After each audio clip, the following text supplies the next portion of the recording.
independencia. ¡Viva la patria! Combatiremos la corrupción, la de ahora y la de ayer, y la que podría venir, la de adentro y la de afuera.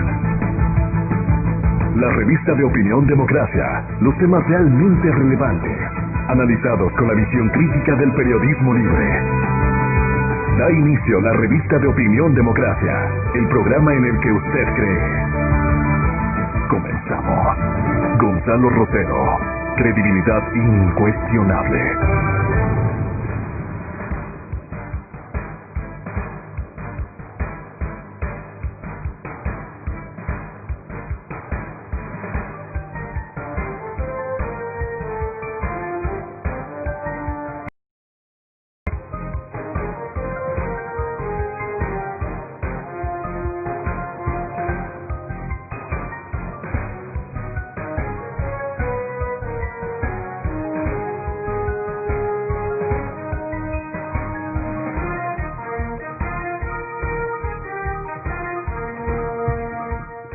Buenos días, estamos iniciando esta mañana de trabajo, miércoles 12 de agosto del 2020 y con algunas informaciones, Informaciones que traen, yo diría, consecuencias desde políticas hasta aspiraciones judiciales, que la impunidad no puede ganarnos, que aquello de delincuencia organizada no se tome el Estado para hacer de él su guarida principal, que el Estado ecuatoriano reaccione, que los ciudadanos reaccionemos ante la legalidad, es lo importante. En esta mañana el primer contacto es con el señor doctor Jorge Benavides, constitucionalista, pero además catedrático universitario. Jorge, bienvenido, buenos días.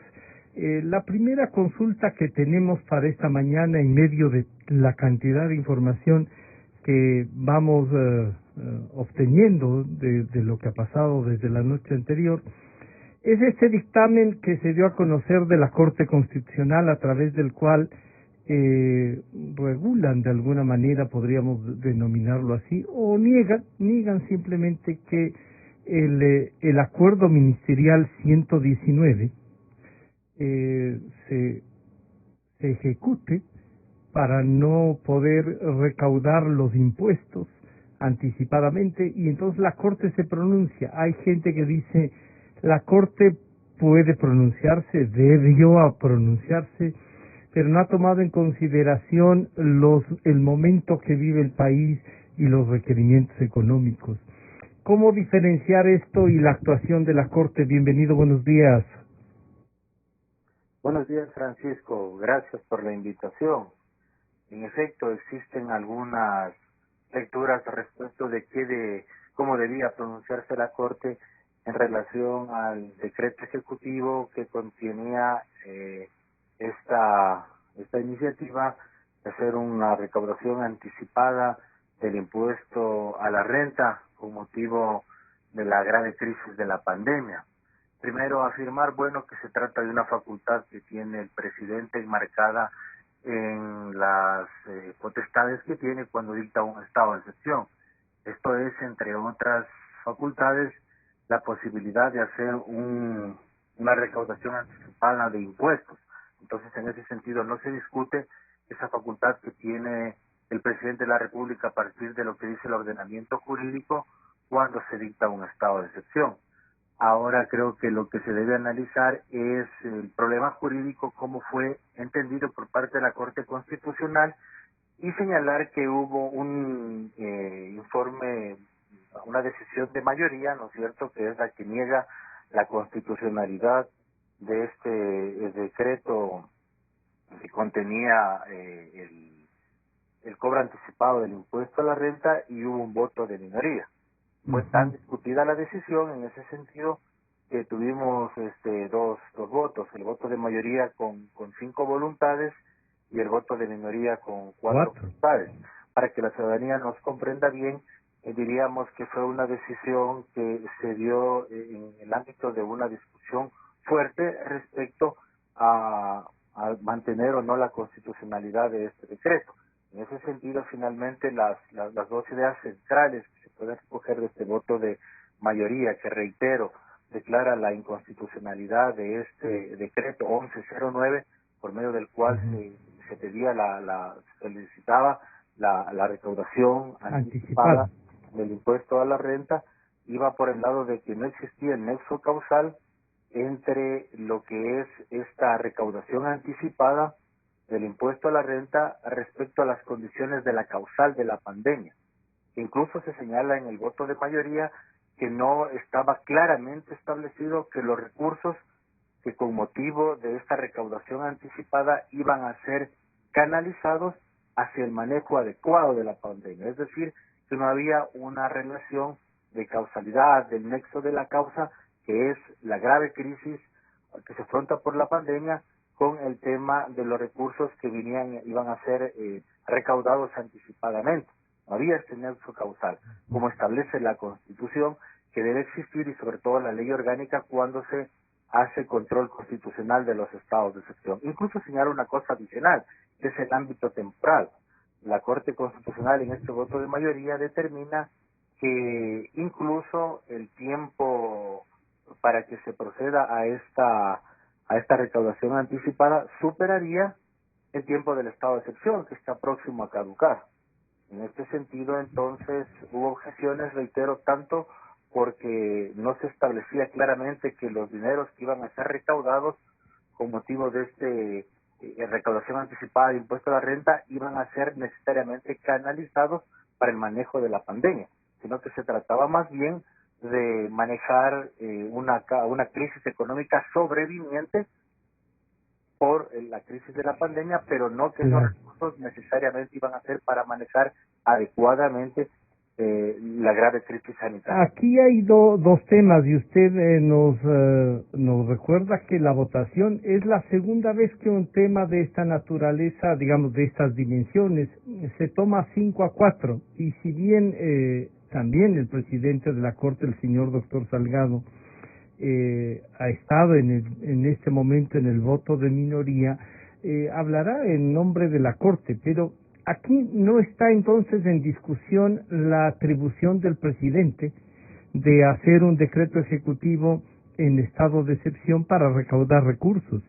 Se dice que es por la pandemia, y claro, la pandemia no solo tiene que ver cómo atender la salud, sino tiene que ver con cómo administrar todo el Estado ecuatoriano, que tiene problemas económicos. ¿Las Cortes deben o no tomar en cuenta eso, o son estrictamente vigilantes del texto o tal cual, sin la posibilidad de reflexionar como jueces? Y ahí uno dice, ¿y entonces para qué tenemos jueces, doctor Benavides? Bueno, las Cortes no son ajenas a los fenómenos políticos, sociales y económicos que vive un Estado. En este sentido, entiendo que cuando hacen una interpretación de las disposiciones constitucionales relativas a casos concretos, lo hacen dentro de un contexto. Pero hay que tener en consideración que cuando se dictó el nuevo estado de excepción, se alegó la causa de calamidad doméstica, que significa la existencia de esta grave crisis sanitaria, de esta pandemia, y se aludió en su momento también a una grave crisis económica con motivo de esta pandemia. En este sentido, en su momento, ya la Corte Constitucional, en un voto de mayoría, señaló que la única causal establecida constitucionalmente para dictar un estado de excepción es calamidad pública que se refleja en la pandemia. Y no existía, por lo más que la Corte no desconocía, que venía una crisis económica sobreviviente de esta pandemia, que se pueda aludir como causal jurídica, en términos jurídicos digo, la grave crisis económica. Entonces, en su momento, la propia Corte Constitucional determinó que la única causal era el tema de la pandemia y no podía aludirse como una causal, aunque es entendible, decía la propia Corte Constitucional, que exista una... Es que no puede haber una división entendida sin tener el nivel, digamos así como entendemos los ciudadanos comunes, sin tener este nivel de sofisticación y de preparación. ¿Se puede dividir la parte económica de la salud? ¿No es acaso los problemas de salud los que han llevado el mayor conflicto en este momento por el tema económico, doctor Benavides. ¿Cómo separar eso constitucionalmente? ¿Usted se explica eso? Es acertada su inquietud, Francisco. Lo que hay que tener en consideración es que cuando se dicta un estado de excepción, es decir, el jefe de Estado asume potestades extraordinarias para poder conjurar aquellos peligros que se vienen sobre el Estado, es un régimen de excepcionalidad, valga la redundancia del término, y esto supone que hay un estricto control por parte de la justicia constitucional respecto a las causales y los procedimientos. Y el ordenamiento jurídico, para que la ciudadanía nos entienda bien, permite que un presidente de la República pueda dictar un estado de excepción solo en caso de una grave conmoción interna, de una calamidad pública como es actualmente, de un grave conflicto internacional. Es decir, existen causales determinadas y específicas para que el presidente de la República pueda asumir esa potestad de dictar un estado de excepción. Y el estado de la economía, la pérdida de más de 300,000 empleos, la falta de recursos, ¿no cuenta como calamidad pública? Es que lo que analiza ahí la Corte Constitucional es que exista una relación directa, es decir, que hay una recaudación de impuestos anticipado que no es discutible, como usted señala, porque es facultad del presidente dentro de un estado de excepción, pero que exista una causalidad, un nexo directo con la pandemia. Es decir, que si se recaudan los dineros anticipadamente por impuesto a la renta, sean destinados esos recursos efectivamente y de manera explícita al manejo de la pandemia. Es decir, para cuestiones de tipo... Exclusivamente que se dirijan a gastos en salud. Así es. Pero No y el manejo de la pandemia no tiene que ver con salarios, no tiene que ver también con compras de insumos, no tiene que ver con la administración en general del Estado. Entiendo que gastos de insumo y cuestiones relativas al manejo de la salud, por supuesto, pero el tema de salarios es gasto corriente, como usted bien conoce. Sí. Y no se puede utilizar un mecanismo extraordinario, es decir, un estado de excepción, para cumplir con aquellas creencias propias. Ni siquiera los salarios de los médicos y de los funcionarios de la salud, doctor. Es que se entiende que eso es parte del gasto corriente. Incluso la Corte Constitucional, no en este voto... en esta decisión, sí. No en esta decisión, sino que en la anterior, relativa al nuevo estado de excepción, porque se tenían las condiciones complejas por el tema de la pandemia, señaló que es obligación del Ejecutivo, y en esa ocasión fue un voto de mayoría, es decir, todos los jueces estuvieron a favor. ¿Fue una votación unánime?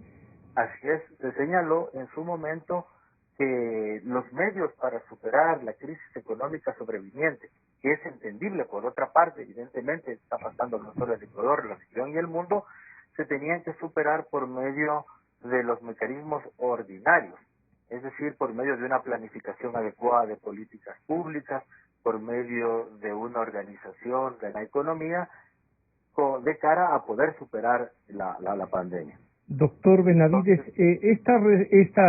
este dictamen de la Corte Constitucional frente a la recaudación anticipada de impuesto a la renta con cargo al ejercicio fiscal del 2020, tiene que ver entonces con una concepción, y así han pensado algunos y así lo han dicho, de quienes inspiraron la vigencia de esta Constitución, los que se denominan neoconstitucionalistas, y tienen que ver con su aplicación y restricto texto de la Constitución de Montecristi, y los otros 4 que han cuestionado también esta Constitución vigente.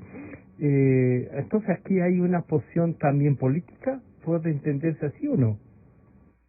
Bueno, lo que podemos decir es que por regla general, cuando los jueces constitucionales, sea de esta Corte o de cualquier otra, resuelven disputas políticas, por ejemplo, para declarar inconstitucional un decreto que contiene un estado de excepción, finalmente están decidiendo sobre asuntos netamente políticos, claro, pero utilizan mecanismos jurídicos.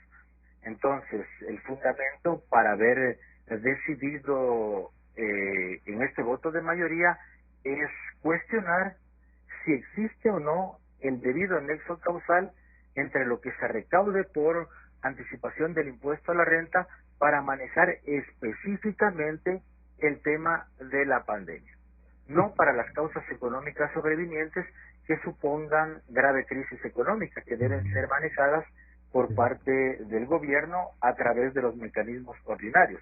Incluso se reconoce en el fallo, sí, en el dictamen, diríamos. Se reconoce, claro, la Corte no es ajena, señala a la crisis económica que sobreviene del tema de la pandemia. Me parece que no es un fallo en clave política, como digo, sino que es un fallo fundamentado en lo que dicen las normas. Lo que sí hace este dictamen, doctor Benavides, lo que sí hace es reconocer que hay una atribución presidencial, que el estado de excepción le da esas atribuciones, pero que lo que no les ha quedado claro es cómo se iba a gastar en definitiva estos recursos. Y frente a todo el país uno dice, bueno, ¿cómo se iba a gastar? En un montón de cosas.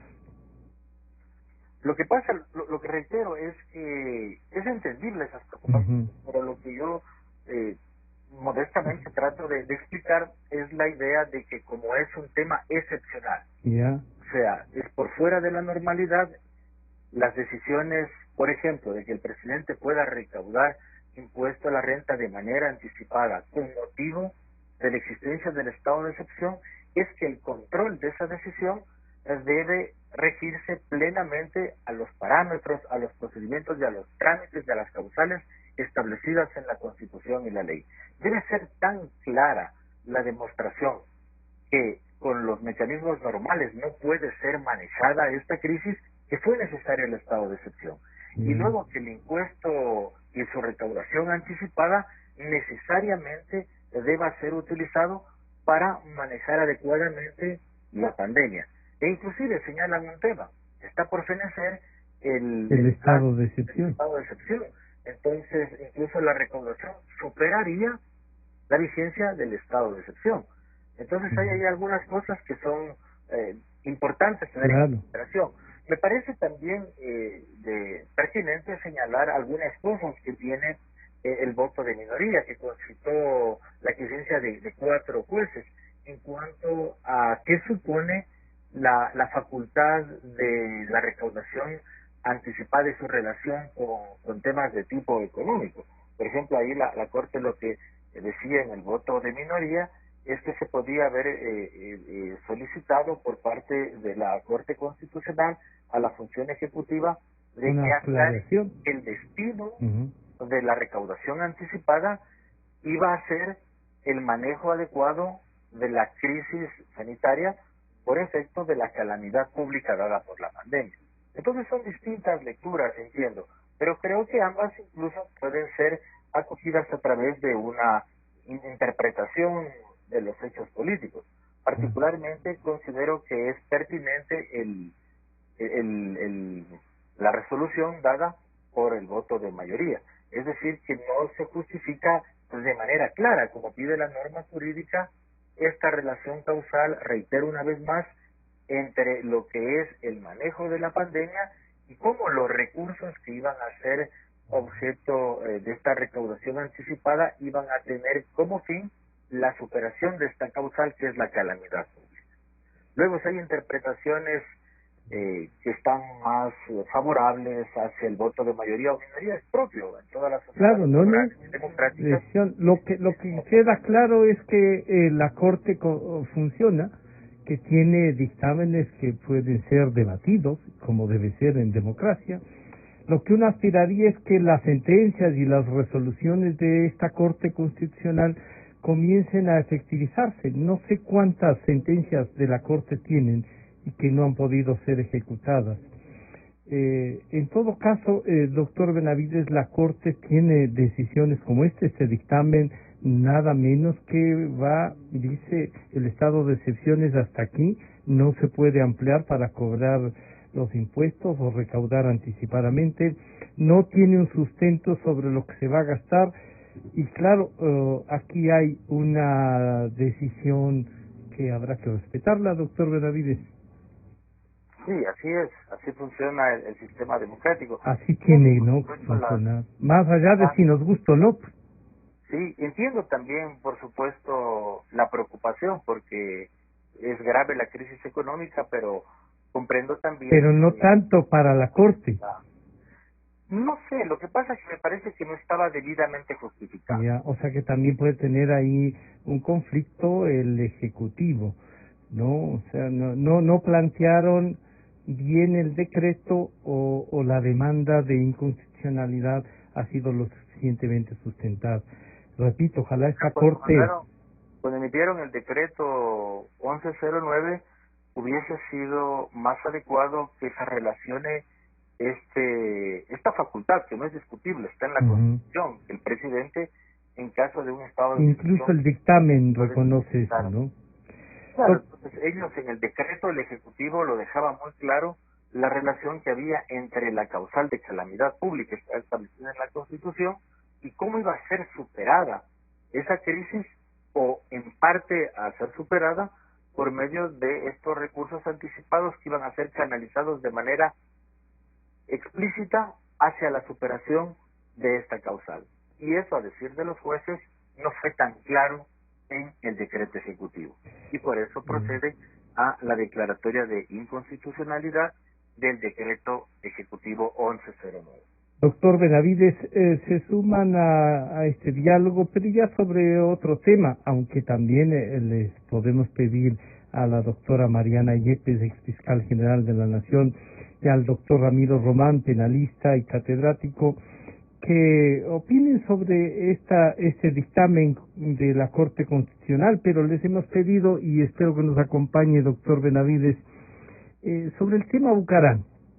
¿Y por qué se lo pone así el caso Bucarán con nombre y apellido? Es un expresidente de la República, ha sido mencionado, él mismo ha reconocido varias de sus, digamos, no varias, la conversación con uno de los detenidos, incluso a uno ya asesinado en la penitenciaría, y su posible candidatura presidencial, o sea, una utilización de un mecanismo para, en algunos casos, salvarse de ser juzgado y en otros para tener argumentos de que no se inicie un juzgamiento. De esta lectura, saludamos a la doctora Mariana Yepes, ex fiscal general del Estado.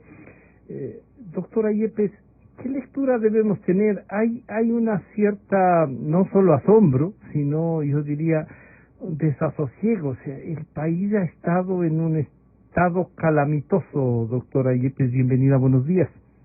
Buenos días, licenciado. Gracias por la invitación. Buenos días al doctor Benavides y al doctor Román también, que está escuchando. Respecto al abogado Abdalá Bucarán, yo creo que la situación que él está pasando y las noticias que nosotros estamos recibiendo, creo que habría que dividirlas en dos partes, ¿no? La primera, respecto de los dos delitos que motivaron la iniciación de los procesos penales. Esto es lo que denominan tráfico de armas y también el tráfico de bienes culturales. Son dos delitos, yo no sé, un poco cuestionables, pero eso le corresponde ya a los jueces analizar en el momento oportuno, porque existen disposiciones no tan claras, sobre todo en el tema de tráfico de armas que atribuye al señor abogado Bucarán.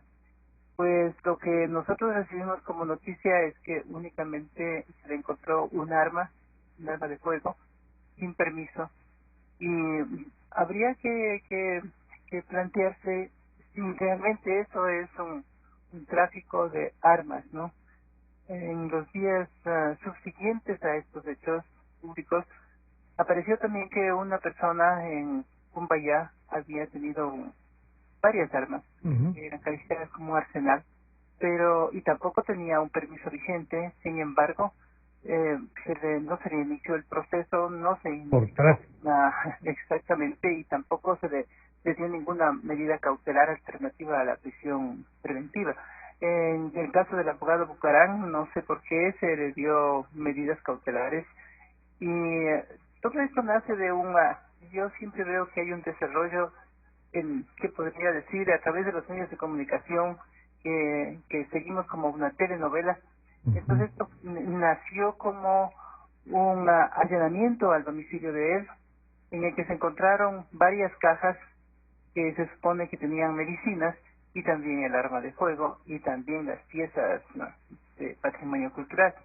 Pero nada se dice sobre el objeto central de este tema, cuál es la existencia de esas cajas con medicinas. No, nada se dice de eso. No se le inicia ninguna investigación incluso, o no se anuncia por lo menos una investigación en virtud de tener esas cajas de medicamentos y de pruebas, sobre todo las pruebas de la misma marca y del mismo, digamos, del mismo lote a ratos, como se dice, de las que estaban en los hospitales en Guayaquil. No se dice nada, o sea, se hace el allanamiento tal vez para encontrarse aquello, ¿no? Lo que realmente se encuentra. Pero de eso no se dice nada y se deriva más bien a dos hechos puntuales, como es el arma de fuego y también aquellas piezas.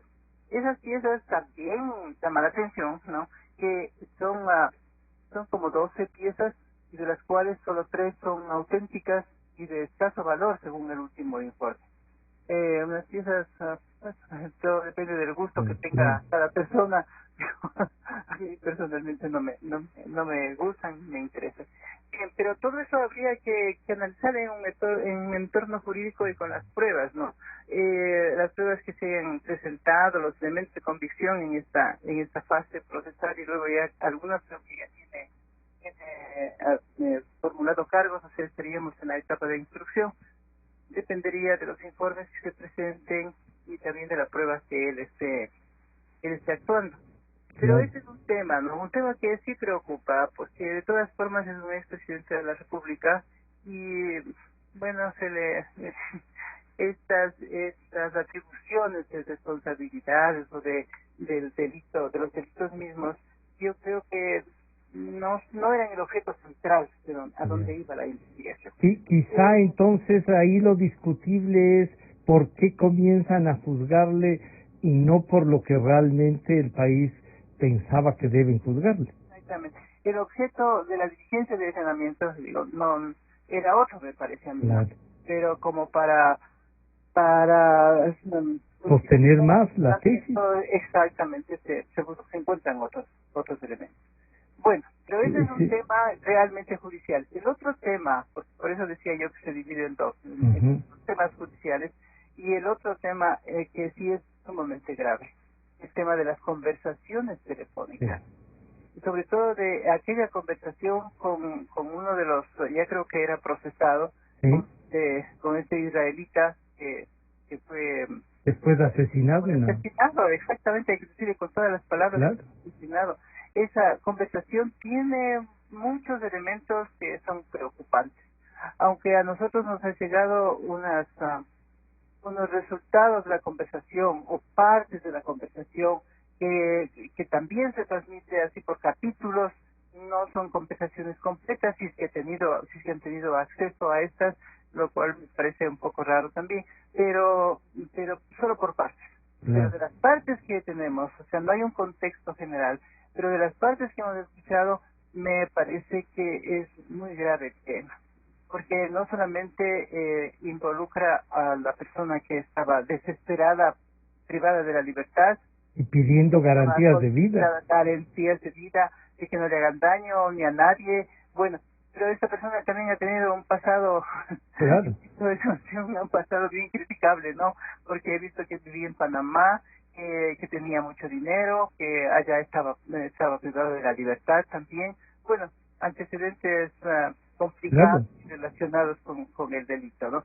Pero el hecho de ofrecer seguridades, no solamente personales, sino también ¿en dónde van a actuar? ¿Con qué jueces y con qué tribunales? Esto es un poco complicado, ¿no? Ahora, ¿es verdad o no es verdad? Porque también hay muchas personas que ofrecen apoyar y no lo hacen, que para quedar bien en esa conversación. ¿Hay o no hay eso? Eso amerita una investigación. Una investigación. muy profunda a través, bueno, primero el análisis de esta conversación para que sea auténtica, porque eso también hay que analizarla, y después las personas mencionadas ahí. ¿El expresidente ha reconocido que conversó?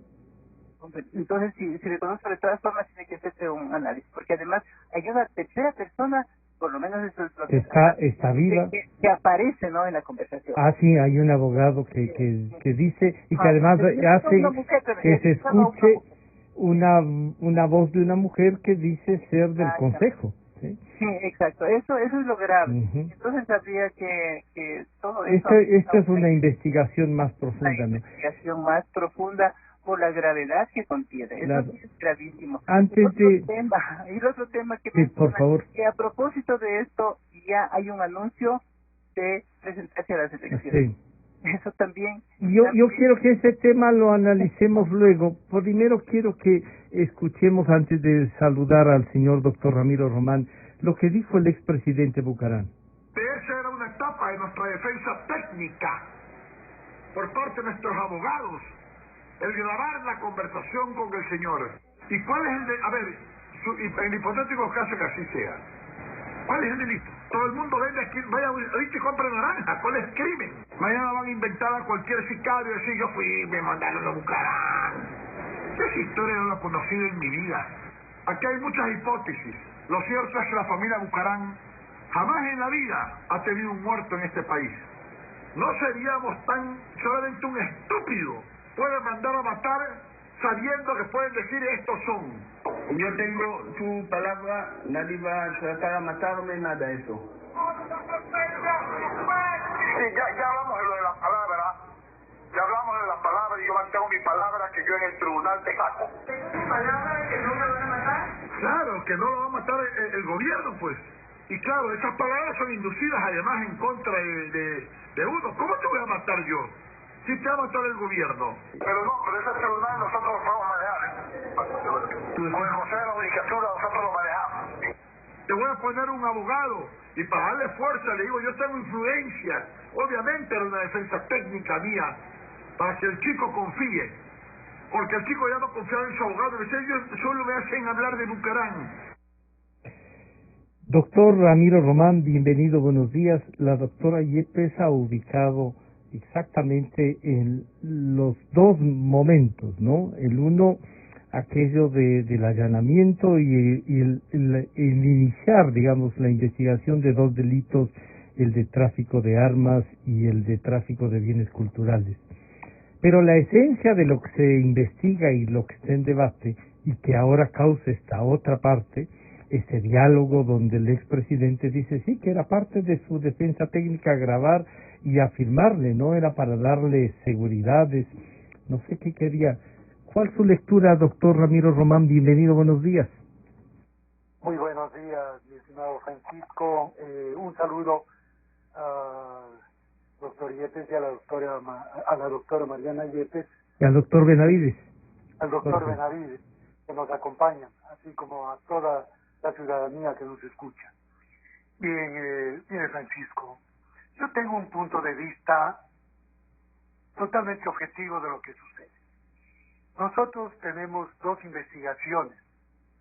En primer lugar, cuando se encontró cartones, o eso pasó, vimos en la televisión que había cajas de medicamentos cuando se lo retuvo al señor Abdalá Bucaram. Lo que sí quiero dejar claro es de que después la señora fiscal general salió diciendo vamos a hacer la investigación de lo que tenemos que investigar. Entonces, eso para mí se pretendía establecer que la fiscalía iba a realizar una investigación no por las medicinas, sino por otros delitos. Y los delitos concretamente fueron de tráfico de armas y de bienes culturales. Ahora, de lo que se ha podido ver en forma pública es de que los bienes culturales sí aparecen tres que son originales. Sí. Es decir, existe el medio probatorio en este momento, porque usted sabe que los medios probatorios son documentales, testimoniales y periciales. Y si hay una pericia concreta en que diga que son auténticos, hay un medio probatorio en este momento procesal para que se justifique de que sí existe justamente bienes que son del patrimonio. Y eso significa una investigación concreta, una instrucción que terminará conociéndose por un juez y viendo si lo llaman a juicio o no. Pero en ese fondo existe el medio probatorio concreto en forma pericial. En segundo lugar, el tráfico de armas. Ahora bien, se ha hecho una compaginación con un caso que se dio en Cumbayá, pero en el tema de Cumbayá, con varias armas, se hablaba de que eran de entrenamiento. El entrenamiento, con permiso, se puede hacer en las condiciones que establece justamente la ley de armas, y no solamente hablemos nosotros de ley de armas o de registro de armas. Nosotros tenemos incluso en la comunidad andina y en varias instancias que acogemos en Ecuador varias situaciones que les puede utilizar un arma o no, y qué es lo que tiene que pasar cuando tenemos armas. Es un delito de peligro abstracto, así se llama, es una tenencia de armas. Esto quiere decir que tiene varios bienes jurídicos que afecta, porque eso es lo que trata los bienes de los tipos de jurídicos abstractos, y en ese sentido, por obvias razones, la investigación de fiscalía continúa. Que no tiene permiso. Si yo conduzco un vehículo sin tener una licencia acorde o que esté caducada, ¿qué me hace el policía? Si es un delito culposo en ese caso. Me dice, señor, realmente tiene la licencia caducada y por consiguiente se retiene el vehículo y si es residente, por obvias razones, acaba detenido. Entonces yo creo que si el delito es culposo se da esa posición, acá sin permiso o no teniendo el permiso en el momento preciso, realmente no pude justificar esa calidad, y eso es lo que la investigación hace en fiscalía. Claro. Eso para mí, Pero, doctor Román, un poco el propio allanamiento tenía que ver con los medicamentos. Y claro, sí sorprende, ¿no? O a lo mejor es una estrategia, no se sabe, que ese momento se encontraron con estas otras dos cosas sobre las que les acusan, y sobre la principal no se dijo nada, que era el justamente ver esto de los medicamentos y las pruebas que estaban embodegadas en la casa.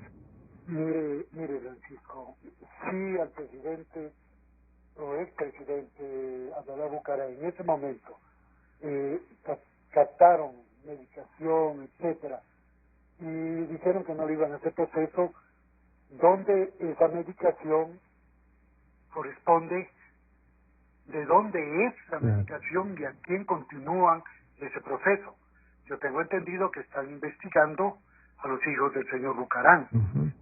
Tiene 3 hijos. Por lo menos eso ha aparecido en forma pública. Y dentro de eso yo creo que también tiene que ir interrelacionando algún aspecto con los 2 ciudadanos que fueron después capturados en la provincia de Santa Elena y investigados, y uno de ellos dice sí, yo hice negociación de medicación con dinero, el que me pagó fue entregó $300,000, etcétera, dando nombre de uno de los hijos. Pero además diciendo, tengo pruebas, están grabadas, solicitando que se vea su teléfono en donde tiene las pruebas, y que no se hizo, no, y un juez no hizo eso, ni la fiscal tampoco allá en Santa Elena. Para mí realmente eso es lo que tiene que totalmente aclararse por parte de la fiscalía y de las personas que están haciendo el proceso. Si es que existe justamente una posición sobre el primer hijo del señor Bucaram, los nombres no recuerdo en el orden que nacieron, pero tengo entendido que el primero de los hijos, Jacobo Abdalá o Galo, como le denominan, y Michelle, que los 3 están. Bueno, pero solo eso es lo que se ha planteado en el tema, y eso es la búsqueda. Hay orden de prisión, antes había detención para investigación, ahora ya hay una prisión, es decir, ya se comenzó algún proceso para ordenar una prisión. En todo caso, eso significa que se está siguiendo al señor ¿Usted Bucaram. encontraría ahí que hay una sumatoria de casos entonces y que por todo eso... Para mí hay varios casos. Ya. Incluso, pasando ya a la segunda parte, como se ha planteado por la doctora Mariana Yepes, la segunda parte, la conversación con una persona que está privada de la libertad, que estuvo en los negocios con el hijo, con el mayor de los hijos, con Jacobo, y justamente planteándole la entrega de dinero y diciéndole que no le va a pasar nada, que tiene influencias, por obvias razones. Se cuenta lo que significa estar hablando a ese nivel, diciendo todos los contactos y poniendo incluso un abogado para que aparecer la voz de una mujer, que eso sí tendrá que en la investigación confirmarse si es del Consejo de la Judicatura o no. No, claro. Porque si es del Consejo de la Judicatura es sumamente grave. ¿Cómo puede ser posible que en ese momento actúen personas directamente relacionadas con cargo público y actúen de esa manera con una persona que está presa y estén manejando posiciones a ese nivel? Pero a mí me parece que también la investigación de asesinato trae consigo una investigación al abogado Abdalá Bucaram. ¿Y por qué? Porque aparece esta conversación y claro... donde le pide, ¿no? Le pide que le garantice la vida, ¿sí? Mire, el asesinato está en el 140 del COI y establece condiciones, claro, para que se haga directamente las agravantes concretas del asesinato, dichas sabiendas, la persona infractora, la muestra ascendientes descendientes, que no es el caso, colocar a la víctima en una situación de indefensión, inferioridad o aprovechamiento de una situación por medio de inundación, veneno, que no viene al caso, buscando de propósito las noches despoblado, utilizando medios capaces de causar graves estragos. Dentro de eso tenemos algunas condiciones que sí dan a la muerte estragos de otro nivel. Aumentar deliberada e inhumanamente el dolor de la víctima, preparar, facilitar y consumar y ocultar una infracción. ¿Acaso no hay otras infracciones, medicamentos que están sucediendo aquí? ¿En qué lugares están esas investigaciones de los medicamentos que tal vez no le siguieron al señor Abdalá Bucaram, la fiscalía, sino le siguen a otras personas? ¿Y de qué lugares fueron extraídos esos medicamentos y cómo es que aparecen las investigaciones respectivas? Claro. Frente a esto, doctor Román, permítame, me gustaría que escuchen lo que dice en cambio la ministra de Gobierno, la doctora María Paula Romo, que dice lo siguiente. El asesinato de una persona privada de libertad tiene que aclararse. Son cosas demasiado graves, no pueden quedar en impunidad, y creo que hay que hacer un gran esfuerzo por separar lo jurídico, lo delictivo, de lo político. Porque también, no solo con este caso, pero en este caso tenemos ejemplos que sobran, los implicados, los procesados, los investigados, los señalados, pretenden llevar su defensa al ataque político. Porque en las próximas horas yo misma firmaré una queja en contra del juez Ramos en Guayaquil, luego de lo sucedido, luego de esto que era tan grave, que escandalizó al país, porque seguimos, por supuesto, todos con atención y con indignación lo que está pasando. Luego del asesinato de una persona privada de libertad, la Fiscalía solicita que rinda una versión anticipada, como un acto urgente, que de inmediato pueda rendir su versión para que diga todo lo que pueda aportar en las investigaciones, quién sobrevivió, ¿no es cierto? El otro extranjero que estaba detenido y que aparentemente también tiene algunas heridas leves. Que rinda una versión, que de inmediato se le tome su versión anticipada. El juez Ramos, varias horas después, se pronuncia y dice que no ve la urgencia y que sea en el proceso, cuando se desarrolle normalmente, que este ciudadano pueda rendir su versión.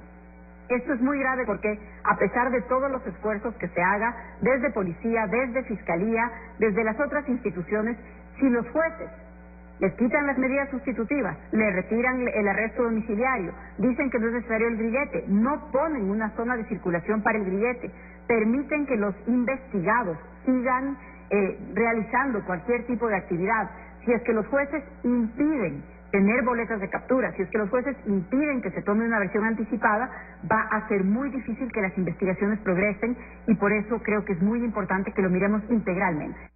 Doctor Benavides, frente a estas declaraciones de la señora ministra, ¿cuál es su lectura desde el punto de vista constitucional y desde el punto de vista, como ya ha dicho la doctora Yepes y el doctor Román, dividiendo esto, ¿no? Y la ministra también plantea el tema de dividir la parte política de lo estrictamente delictivo. Sí, de acuerdo, Francisco. Un cordial saludo para la doctora Yepes y para el doctor Román. Por supuesto, dejar en claro que una cosa es el proceso penal por la supuesta comisión de infracciones delictivas, en donde se tendrá que seguir el debido proceso y canalizar las correspondientes investigaciones hasta llegar a establecer la verdad procesal que corresponda. Otro es ya el ámbito de la discusión de lo político, y ahí se especulan algunas cosas, como por ejemplo el uso inadecuado de personas que puedan estar siendo procesadas y de obtener determinadas inmunidades al momento de postular a cargos de elección popular.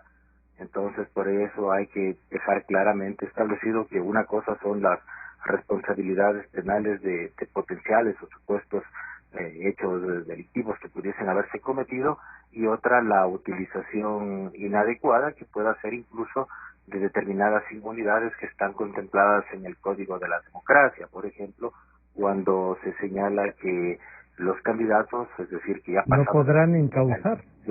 Así es, no se pueden iniciar procesos penales y tampoco pueden privarse de libertad, eso siendo excepciones, por supuesto, cuando se trata de la cometimiento de flagrancia o temas de delitos sexuales, pero eso hay que tener claramente, digamos, hecha la distinción. Entiendo por otra parte también que suele ser recurrente este tipo de argumentaciones de tratar de desviar la atención señalando de que se traten de retaliaciones de tipo político, y eso hay que ser muy cuidadoso, por supuesto, porque no puede mal conducirse, digamos, a las investigaciones o tratar de desviar la atención aduciendo que se tratan de persecuciones políticas. No, lo importante ahí será que las debidas investigaciones que se hagan por parte de la Fiscalía y los actos posteriores por parte de los jueces, de los tribunales, por supuesto marcado el debido proceso, se sigan con toda rectitud. Pero ahí lo que llama la atención en el ámbito político, reitero, es que esa inadecuada utilización de mecanismos establecidos, por ejemplo, en el Código de la Democracia, como usted bien señala, de estas inmunidades para no ser procesados o para no poder ser privados de la libertad. A veces es un mecanismo mal utilizado por parte de determinados sectores que han sido cuestionados en el ámbito más allá de lo político, sino que con consecuencias judiciales.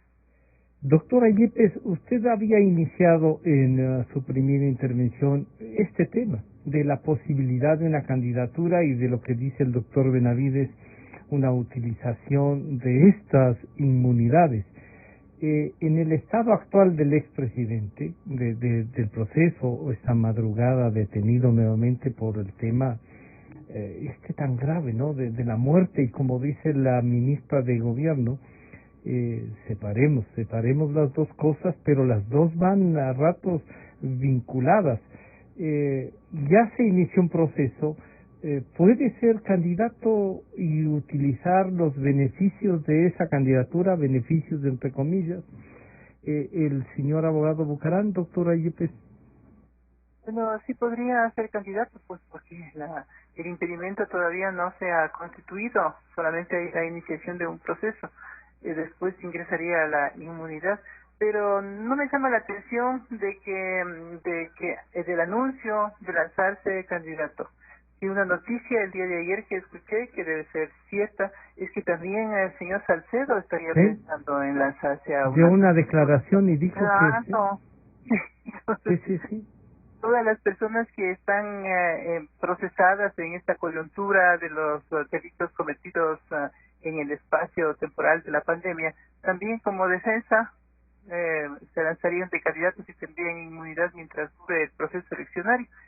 Yo quería referirme a algo importante que mencionó la ministra, que se refirió al tema del proceso investigativo sobre el asesinato a este señor en la cárcel, ¿no? Al contertulio del abogado Caray. Yo creo que es un hecho sumamente delicado.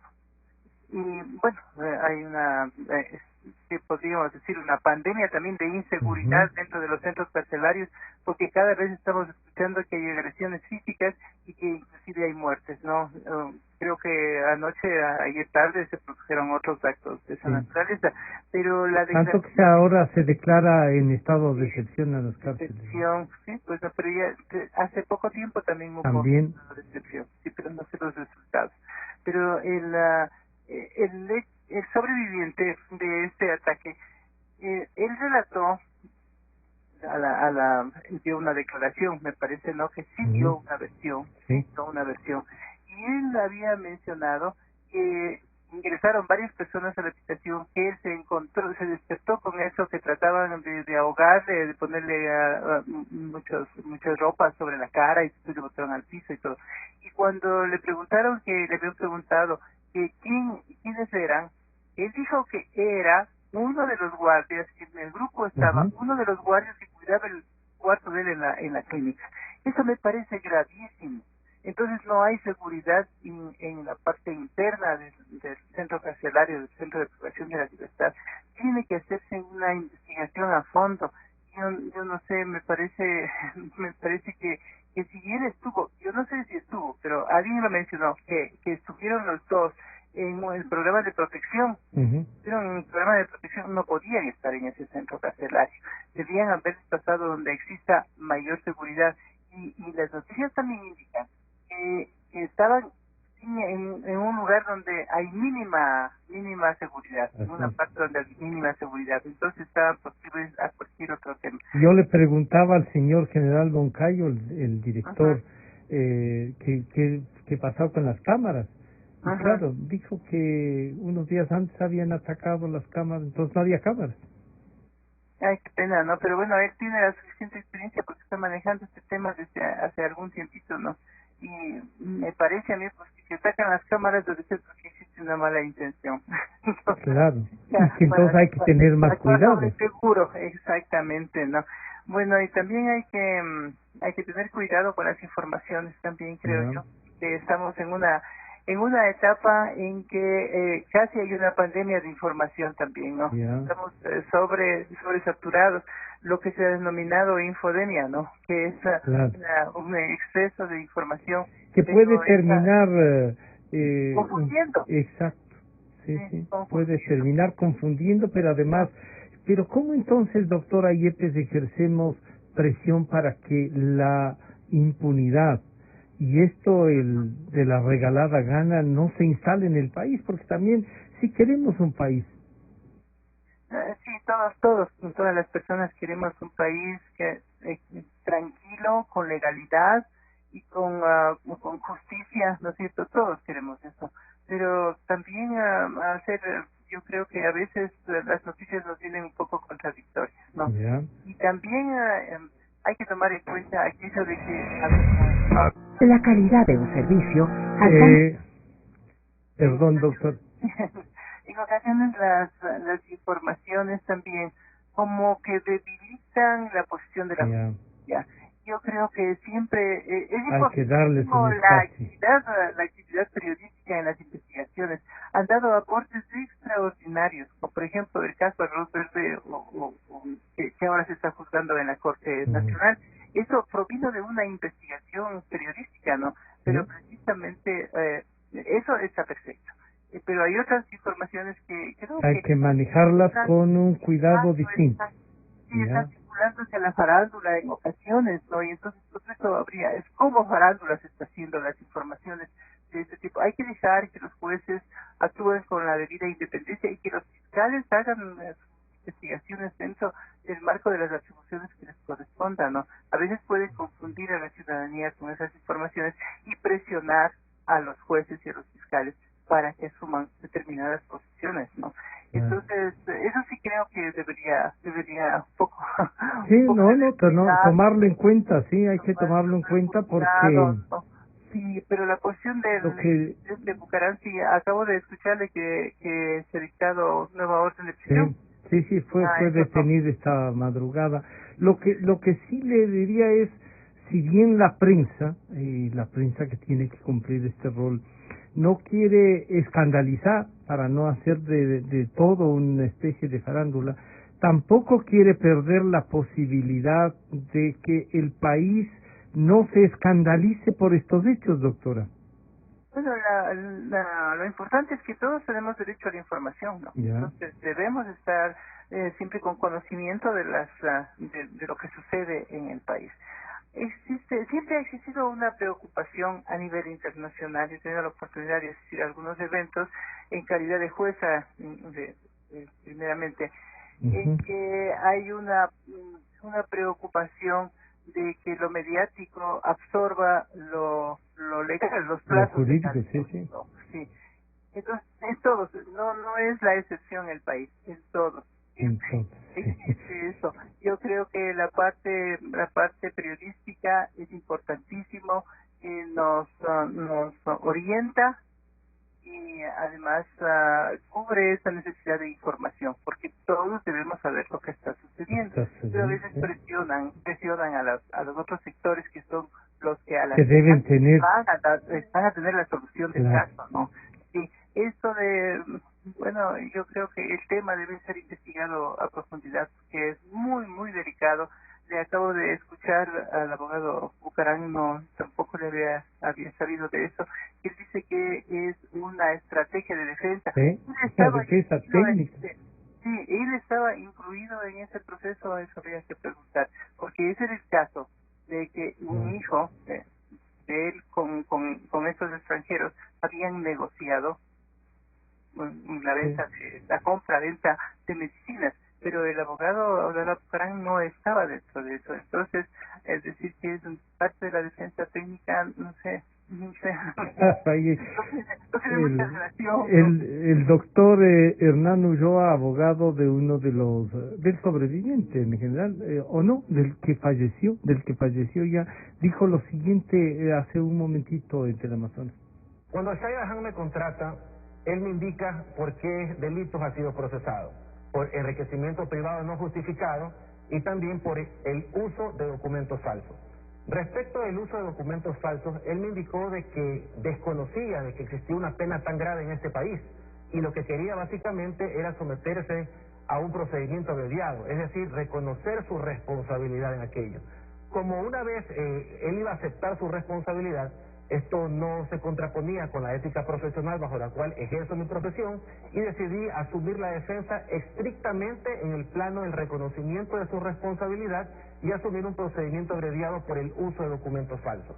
Como se hizo un concurso real de infracciones por delitos autónomos e independientes, jurídicamente no existe ningún impedimento para que él pueda someterse a abreviado respecto de la falsificación. Y en eso estaba encaminado básicamente, porque los acuerdos que habían llegado con la Fiscalía inicialmente le daban una pena aproximadamente de 60 meses, y lo que estábamos buscando es una pena, una reducción considerable debido a lo que él está aceptando su responsabilidad y había colaborado. Claro, el momento en que yo llego ya, la instrucción fiscal se había cerrado. Él ya había aportado con una versión, que es simplemente una información de lo que él conoce.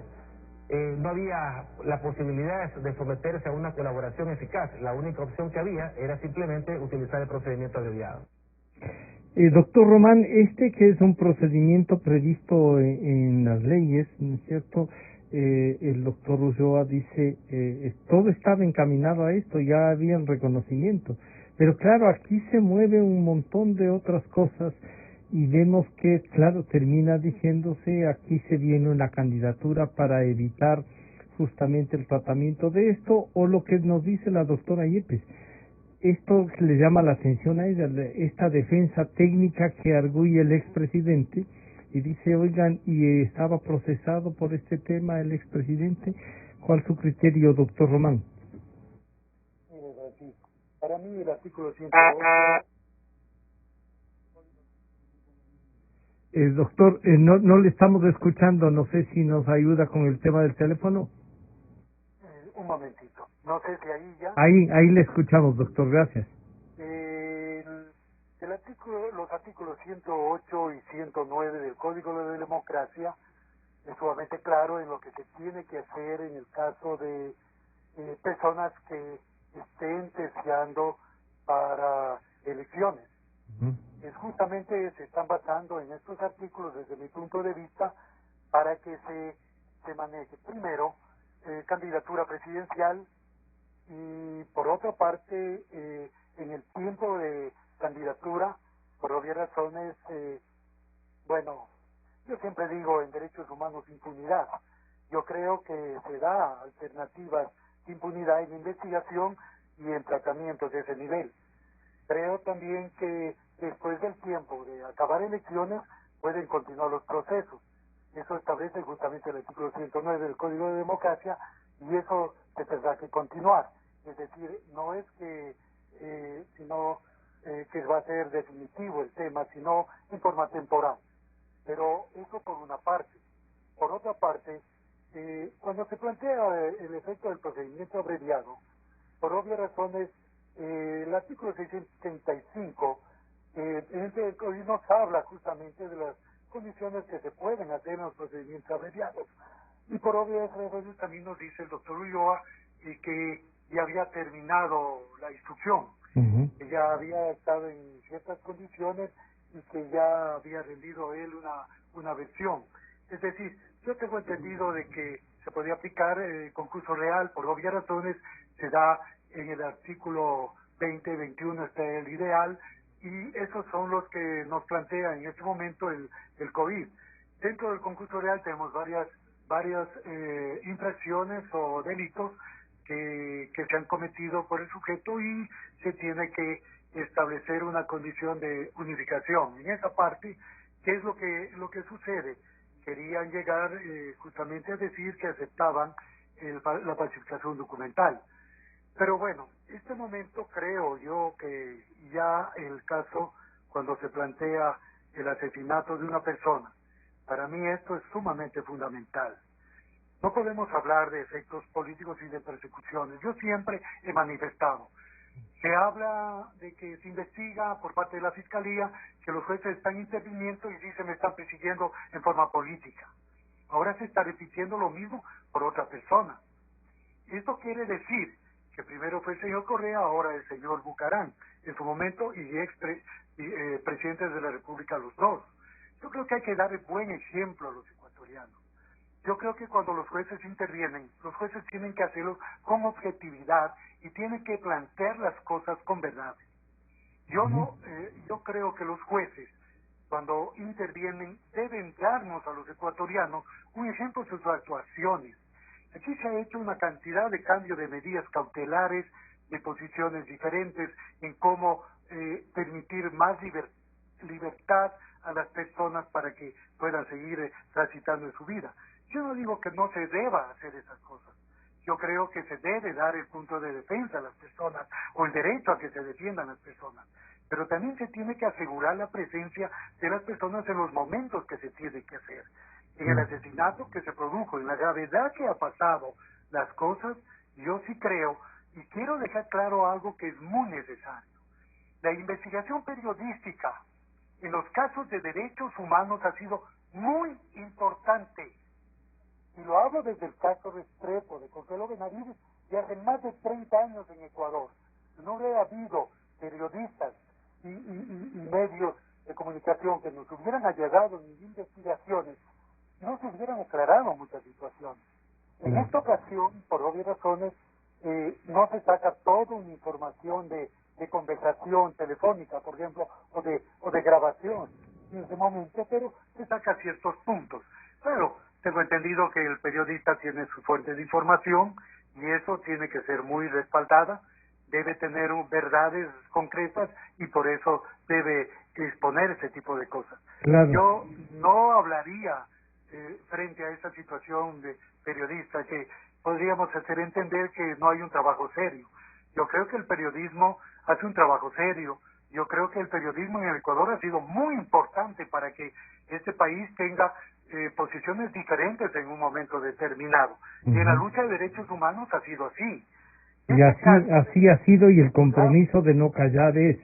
Para concluir este diálogo, doctora Yepes, un último mensaje entonces. Tanto el doctor Román como el doctor Benavides nos han hecho ver la parte jurídica, usted mismo, cómo el Estado ecuatoriano, como la sociedad ecuatoriana, si nos sometemos a la aplicación de la ley, esto puede ayudarnos a salir, ¿no? Que no nos pase lo que le pasó a Colombia con la droga, que no nos pase a nosotros con la corrupción, doctora Yepes. Sí, esperamos que así no sea, y creo que es la colaboración de todos, ¿no? Todos debemos trabajar conjuntamente, y la parte esencial en esto tiene yo creo que la policía tiene un accionar muy importante y creo que se está desempeñando bien, ¿no? Policía, la fiscalía, el sector justicia, o sea, el Ministerio de Justicia propiamente dicha, y también la ciudadanía en general. Y cuando hablo de la ciudadanía en general, estoy refiriendo también a la parte periodística de quienes trabajan con los medios de comunicación. Yo creo que eso es fundamental, pero no nos podemos quedar solamente en la denuncia y en estos hechos mediáticos que estamos viviendo. Eso no nos puede hacer olvidar los acontecimientos graves y los juicios importantes que fueron iniciados. Por ejemplo, en el caso del señor Rivera, está pidiendo que se le aplique su derecho para ya salir, tomar la pena en libertad, no, pero que no hay otros procesos en su contra, porque cuando se dictó la sentencia por asociación ilícita en contra de todas las personas que estuvieron involucradas, pues ahí lo correcto es iniciar otros procesos. Como además resolvió la Corte, ¿no? Claro, la asociación ilícita, así es, pero es que el delito de asociación ilícita es para cometer delitos, no es solamente para reunirse a jugar. Comentar cuánto han ganado. Sí, exactamente, no es solamente para una conversación ilícita, no es para una conversación ilícita, sino para cometer. De eso deben resolverse los otros delitos que además la Corte dijo que había que investigar. Ha demorado bastante, ¿no? Sí, no se han iniciado. Porque de lo contrario están saliendo, ya salió el señor Mosquera también, ¿no? Así es. Ahora veamos, no sé si a él se le debería haber iniciado otro proceso, desconozco, pero del señor Rivera sí, pues no. Sí, está previsto eso en la propia sentencia. Ha pasado mucho tiempo y creo que no se le ha dictado sentencia todavía. Y así habría que revisar los otros. Claro, eso hay que seguir y la prensa va a seguir. La prensa va a seguir también. Eso sí me parece correctísimo porque le corresponde hacer un seguimiento y una fiscalización también, una fiscalización desde el punto social. Yo les quiero agradecer, se quedan pendientes algunas cosas y les comprometo para el análisis. Ya veremos los acontecimientos en estos días y les vamos a molestar tanto a la doctora Mariana Yepes, al doctor Ramiro Román y al doctor Jorge Benavides para seguir en el análisis y entendiendo cómo son los procesos, qué se puede, qué no se puede hacer. Tenemos previsto ya un diálogo con uno de los miembros del Consejo Nacional Electoral y un expresidente. Muchísimas gracias, doctora Yepes, doctor Román y doctor Benavides. Enseguida volvemos. Con toda la fidelidad, un manejo informativo solvente. Democracia. Inicio de espacio promocional y